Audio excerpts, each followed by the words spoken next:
ఎత్తైన భవనాలు, వెలుగుల కాంతులతో నిండి ఉండే నగరంలో ఆరవ్ అనే అబ్బాయి జీవించేవాడు. అతనికి ఇలా అనిపించేది. తన తండ్రి ఎప్పుడూ దూరంగా ఉంటాడు, చాలా కఠినంగా మాట్లాడతాడు, తన గురించి ఏనాడూ గర్వపడడు అని అనుకునేవాడు. ఆరవ్ తండ్రి రాజు ఒక నిశ్శబ్దమైన మనిషి.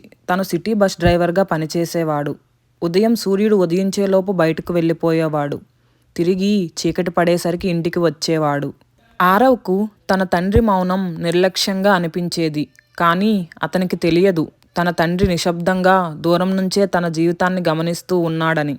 వర్షం వచ్చినా, చలిగా ఉన్నా ఆరవ్కి ముఖ్యమైన ప్రతి క్షణంలో తన తండ్రి అక్కడే ఉండేవాడు.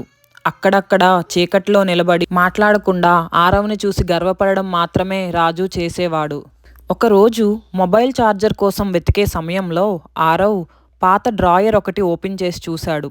అందులో అతను ఊహించినది చూశాడు. తన ఫోటో, న్యూస్ పేపర్ కటింగ్స్, తన సర్టిఫికేట్స్ అన్నీ తన తండ్రి గోప్యంగా దాచుకోవడం ఆరవ్ కంట పడ్డాయి.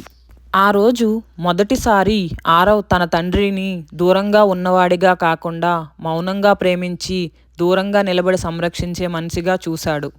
తరువాతి రోజు సాయంత్రం ఆరవ్ బస్ డిపో వద్ద ఎదురు చూశాడు. రాజు బస్ నుండి దిగినప్పుడు అక్కడ తన కుమారుడిని చూసి ఆశ్చర్యపోయాడు.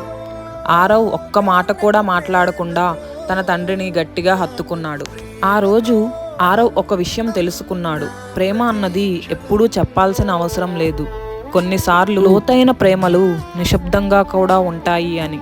అది ఎలా అంటే తన తండ్రి ప్రేమలా తన వెంటే నీడల రూపంలో ఉంటాయి అని అర్థం చేసుకున్నాడు.